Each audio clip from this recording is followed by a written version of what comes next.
मालेगावच्या डोंगराळीमधील चिमुकलीच्या अत्याचार आणि हत्येप्रकरणी आरोपीला पुन्हा एकदा 4 दिवसांची पोलीस कोठडी। मालेगाव न्यायालयामध्ये व्हिडिओ कॉन्फरन्सिंगद्वारे सुनावणी। आरोपीला 1 डिसेंबरपर्यंत पोलीस कोठडी। पोलिसांच्या आश्वासनानंतर मालेगावातील आंदोलन स्थगित। डोंगराळे घटनेच्या निषेधार्थ मालेगाव मुंबई महामार्ग आंदोलकांनी रोखून धरला। पोलिसांनी लवकरात लवकर प्रक्रिया पूर्ण करण्याचं आश्वासन दिलं, त्यानंतर आंदोलन स्थगित।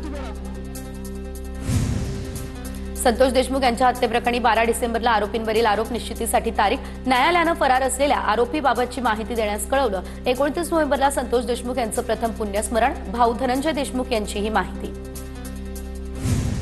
नागपूरमध्ये डिगडोहमध्ये भाजपच्या उमेदवाराकडून पोलीस शिपायाला मारहाण। उमेदवार अनिल शर्मा यांच्यासह कार्यकर्त्यांकडून मारहाण झाल्याचा व्हिडिओ व्हायरल। पोलिसांकडून मारहाणीचा गुन्हा दाखल। कार्यकर्त्यांकडून पोलीस शिपायाला जीवे मारण्याची धमकी दिल्याचा आरोप। बदलापूर या ठिकाणी एनसीपीच्या उमेदवाराकडून मतदारांना पैसे वाटपाचा आरोप। शिंदेंच्या सेनेकडून दादांच्या राष्ट्रवादीवरती पैसे वाटपाचा आरोप। प्रभाग क्रमांक 1 मध्ये राष्ट्रवादी आणि शिंदेंच्या सेनेचे कार्यकर्ते भिडले। सांगलीच्या उरुण ईश्वरपूरमध्ये दोन्ही राष्ट्रवादींचा वाद शिगेला। अजित पवारांच्या राष्ट्रवादीच्या कार्यकर्त्याला जीवे मारण्याची धमकी। पवारांच्या राष्ट्रवादीच्या कार्यकर्त्यांना जीवे मारण्याची धमकी दिल्याचा आरोप। अजित पवार यांच्या राष्ट्रवादीच्या पदाधिकाऱ्याची आत्महत्या। राष्ट्रवादी विद्यार्थी आघाडीचे अकोल्याचे महानगर प्रमुख वैभव घुगे यांची आत्महत्या। रेल्वे ट्रॅकवर रेल्वेसमोर उडी घेऊन जीवन संपवलं। घुगेंच्या आत्महत्येमागचं कारण अस्पष्ट। धुळे महानगरपालिकेने प्रकाशित केलेल्या प्रारूप मतदार यादीतून अनेक मतदारांची नावं गायब। मतदानापासून वंचित राहण्याची शक्यता असल्यानं नागरिकांनी घेतल्या हरकती। विधानसभा निवडणुकीच्या मतदान केंद्राप्रमाणे याद्या प्रकाशित नसल्याची तक्रार। मतदार याद्यांवरती आक्षेप नोंदवण्यासाठी आयोगाची 3 डिसेंबरपर्यंत मुदतवाढ। महानगरपालिका निवडणुकीसाठी प्रसिद्ध झालेल्या प्रारूप मतदार याद्यांमध्ये चुका आढळल्या। राज्य निवडणूक आयोगाकडून 3 डिसेंबरपर्यंत आक्षेप नोंदवण्याची परवानगी। नागपूर शहरातील 45,000 दुबार मतदारांना मतदानापूर्वी हमीपत्र द्यावं लागेल। प्रशासनाची दुबार मतदारांकडून हमीपत्र घेण्याची तयारी। दुबार मतदारांना पालिका निवडणुकीत एकाच ठिकाणी मतदान करता येणार। कोल्हापूर या ठिकाणच्या मतदार यादीतील घोळ संपेना। कोल्हापूर शहरामध्ये 19,000 मतदारांचा पत्ता सापडेना। निवडणूक पुढे गेली तरी चालेल, पण मतदार यादी दुरुस्त करावी। काँग्रेसचे आमदार सतेज पाटील यांची ही मागणी। कोल्हापूर महानगरपालिकेच्या प्रारूप मतदार यादीवरून शिवसेना आक्रमक। शिवसेनेच्या शिष्टमंडळानं घेतली महापालिका प्रशासकांची भेट। मतदार यादीतील घोळ तात्काळ सोडवण्याची मागणी। शिवसेना आमदार राजेश क्षीरसागर यांचीही उपस्थिती। अजित पवार यांची राष्ट्रवादी सोलापूर महानगरपालिका निवडणूक स्वबळावरती लढणार। राष्ट्रवादीचे नेते अण्णा बनसोडेंची घोषणा। भाजप सत्तेत असतानाही सोलापूर शहराचा विकास झालेला नाही। अण्णा बनसोडे यांची भाजपवरतीही टीका।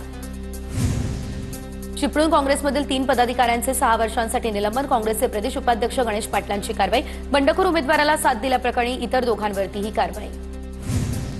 भाजपचे नागपूर ग्रामीण मंत्री किशोर रेवतकर यांचा भाजपला घरचा आहेर। विस्तार धोरणामुळे पक्षातील आयाराम गयाराम वाढले। भाजपच्या निष्ठा मूल्य विचारधारेला गालबोट लागलं, अशी पोस्ट। लातूरच्या उदगीर या ठिकाणी आता भाजप आणि राष्ट्रवादी एकत्र। शिवसेनेमध्ये वेगळी लढत। आमदार संजय बनसोडे, संभाजीराव निलंगेकर यांच्यावरती नगरपालिका निवडणुकीची जबाबदारी। भंडाऱ्याच्या पवनी नगर परिषदेमध्ये आता मित्र पक्षातच टीकास्त्र। भाजपने तिकीट नाकारलं, त्यामुळे विजया नंदुरकर यांनी हाती घड्याळ बांधलं। मतदारसंघात जनतेने कंत्राटदार निवडून देण्यापेक्षा जनसामान्यांचे प्रश्न सोडवणारा नेता निवडून दिला हवा, नंदुरकर यांचीही टीका। नागपूरमध्ये महाविकास आघाडी तुटल्याचं काँग्रेस आणि पवार गटावर खापर। काँग्रेसमुळे 5 ठिकाणी नगराध्यक्ष स्वबळावर लढवले। ठाकरेंच्या सेनेचे जिल्हाप्रमुख उत्तम कापसे यांची काँग्रेसवर टीका। या निवडणुकीत आम्ही काँग्रेसला दाखवून देणार, उत्तम कापसे यांचं वक्तव्य। माणमध्ये राष्ट्रवादीला पुन्हा धक्का। कार्यकर्त्यांचा शिवसेनेत प्रवेश। भरत गोगावले यांच्या उपस्थितीमध्ये कार्यकर्त्यांचा पक्षप्रवेश। पवारांच्या राष्ट्रवादीचे बळीराम साठे अजितदादांच्या राष्ट्रवादीमध्ये। उपमुख्यमंत्री अजित पवारांच्या उपस्थितीत माजी जिल्हाध्यक्ष बळीराम साठे यांचा राष्ट्रवादीमध्ये पक्षप्रवेश। सातारा नगरपालिकेचे नगराध्यक्षपदाचे उमेदवार अभिजित बिचुकले यांना मिळाले दूरदर्शन टीव्ही संच चिन्ह। नगराध्यक्ष झालो तर डॉक्टर बाबासाहेब आंबेडकरांनी शिक्षण घेतलेल्या शाळेला राष्ट्रीय स्मारक बनवण्याचा केला निर्धार। कोल्हापूरच्या छत्रपती प्रमिला राजे रुग्णालयामध्ये बोगस दिव्यांग दाखले देण्याचं रॅकेट। दलालांमार्फत रॅकेट चालवलं जात असल्याचा ठाकरेंच्या सेनेचे संजय पवार यांचा गंभीर आरोप। तुळजाभवानीच्या तिजोरीतून राजकीय प्रतिनिधी चोरी करतात, त्यांना भाजपने आमदार खासदार केले। सुजात आंबेडकर यांची प्रतिक्रिया। नगराध्यक्षपदासाठी ड्रग्ज प्रकरणातील आरोपी उभे केले, आपण त्यांना निवडून देणार आहेत का? सुजात आंबेडकर यांचा हा सवाल। कल्याणमध्ये काँग्रेस कार्यकर्त्यांमध्ये असंतोष. भाजपमधून आलेल्या राजाभाऊ पातकरांना जिल्हाध्यक्षपद दिल्यानं कार्यकर्ते संतप्त. निष्ठावंतांना डावलल्यानं कार्यकर्त्यांकडून तीव्र नाराजी. पदाधिकाऱ्यांनी राहुल गांधींकडे राजीनामे पाठवले. पूरस्थितीमुळे शेतकऱ्यांच्या कर्जवसुलीला वर्षभराची स्थगिती. जिल्हा मध्यवर्ती बँकेला कर्जवसुलीला स्थगिती देण्याचे सरकारचे आदेश. नाशिकच्या येवला कृषी उत्पन्न बाजार समितीमध्ये कांद्याचे दर 500 ते 700 रुपयांपर्यंत कोसळले. विक्री झालेल्या आणि विक्री होणाऱ्या कांद्याला प्रति क्विंटल 1000 रुपये अनुदानाची मागणी. नाफेड एनसीसीएफच्या स्वस्त कांदा बाजारभावामुळे कांदा उत्पादक हवालदिल. नाशिकमधील येवला मार्केटमध्ये मका पोर्टल बंद. मका खरेदी केंद्रावर शेतकऱ्यांची नोंदणीसाठी गर्दी. शेवटच्या 3 दिवसांपर्यंत नोंदणीसाठी मुदत. दरम्यान मका नोंदणीसाठी मुदतवाढ देत पोर्टल तातडीने सुरू करण्याची शेतकऱ्यांची मागणी.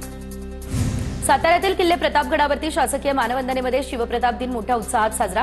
हेलिकॉप्टरमधून छत्रपती शिवाजी महाराजांच्या अश्वारूढ पुतळ्यावरती पुष्पवृष्टी. शिवरायांनी अफजल खानाचा वध याच दिवशी केल्यानं शिवप्रताप दिन म्हणूनही ओळख. धुळे जिल्ह्यातील 10,000 विद्यार्थिनींसाठी 27 ते 29 नोव्हेंबर या काळामध्ये प्रशिक्षण कार्यक्रम. प्रशिक्षणामध्ये धुळे शहरातील माध्यमिक आणि उच्च माध्यमिक शाळांमधील इयत्ता 8 ते 12 वर्गातील एकूण 10,000 विद्यार्थिनी संरक्षणासाठी होणार सहभागी. माळगाव आदिवासी वाडीमध्ये गरीब कातकरी कुटुंबाला दावणीला धरल्याची धक्कादायक घटना समोर. 2 बाळंतिणी महिला आणि 5 मुलांना जबरदस्ती पिकअप वाहनात बसवून डांबून ठेवल्याचा आरोप. उधार घेतलेल्या पैशांच्या वादातून हा प्रकार समोर. छत्रपती संभाजीनगर या ठिकाणी खोटी माहिती दिल्यानं जिल्हा परिषदेचे 9 शिक्षक निलंबित. सीईओ अंकित यांची कठोर कारवाई. शिक्षण क्षेत्रामध्ये खळबळ. पुढील चौकशी होईपर्यंत शिक्षकांचं निलंबन राहणार कायम. कोल्हापूरमध्ये इचलकरंजीमध्ये राजाराम स्टेडियमची दुरावस्था. 6 लाख रुपये खर्च करूनही मैदानाची अवस्था जैसे थे. स्टेडियमवरती रणजी क्रिकेट सामने खेळवले जावे अशी क्रिकेट प्रेमींची मागणी. नाशिक या ठिकाणी आमदारांच्या बैठकीनंतर महानगरपालिका ॲक्शन मोडमध्ये. रस्त्यावरील खड्ड्यांचा 7 दिवसांमध्ये अहवाल देण्याच्या सूचना. खड्डे पडलेल्या कॉलनी रस्त्यावरती मुख्य रस्त्यांच्या सर्वेक्षणास सुरुवात. शहरातील खड्डे बुजवले नाही अशी बैठकीत केलेली तक्रार. भंडारा या ठिकाणच्या गुरढा या ठिकाणी शासकीय जागेवरती अतिक्रमण करून विक्री करण्याचा प्रयत्न. बांधकामाला स्थगिती देऊन काढण्यात यावं. स्थानिक नागरिकांची तहसीलदारांकडे ही तक्रार. नाशिकमध्ये पुन्हा एकदा सासरच्या छळाला कंटाळून विवाहितेची आत्महत्या. सातपाणी चिठ्ठी लिहित विवाहितेने आपलं आयुष्य संपवलं. 5 महिन्यांपूर्वीच विवाह झालेला पती, सासू आणि नंदेकडून शारीरिक आणि मानसिक छळ.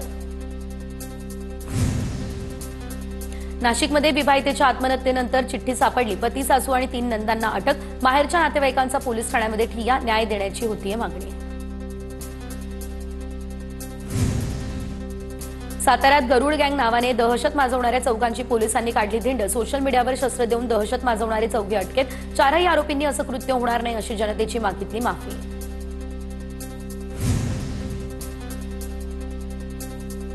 तोतया आयएएस महिला अधिकाऱ्याला 10 दिवसांची वाढीव कोठडी मिळाली. तर संभाजीनगरच्या एका हॉटेलमध्ये ही महिला 6 महिन्यांपासून राहत होती. पाकिस्तानच्या अफगाण एम्बॅसीसह 11 क्रमांकासोबत ही महिला संपर्कात होती. सोलापूरमधल्या बार्शीमध्ये 4 वर्षीय चिमुकल्याचा विहिरीमध्ये पडल्यानं मृत्यू. बार्शी तालुक्यातल्या शेळगावातली ही घटना. शिवराज शेरखाने असं या 4 वर्षीय चिमुकल्याचं नाव. विहिरीतून मोटार काढण्याचं काम सुरू असतानाच ही घटना घडली अशी देखील मिळते माहिती. पिंपरी चिंचवड या ठिकाणच्या चारोलीतील नितीन गिलबिले हत्या प्रकरणाला आता किसन तापकीर मास्टरमाइंड असल्याचं समोर. गुन्हा दाखल झाल्याचं समजताच तापकीर मात्र झालाय फरार. परभणी या ठिकाणच्या गंगाखेडच्या गोपा शिवारामध्ये अंमली पदार्थ विरोधी पथकाची मोठी कारवाई. कारवाईमध्ये 7 किलो अंमली पदार्थ जप्त. पोलिसांनी 2 आरोपींना घेतलं ताब्यात.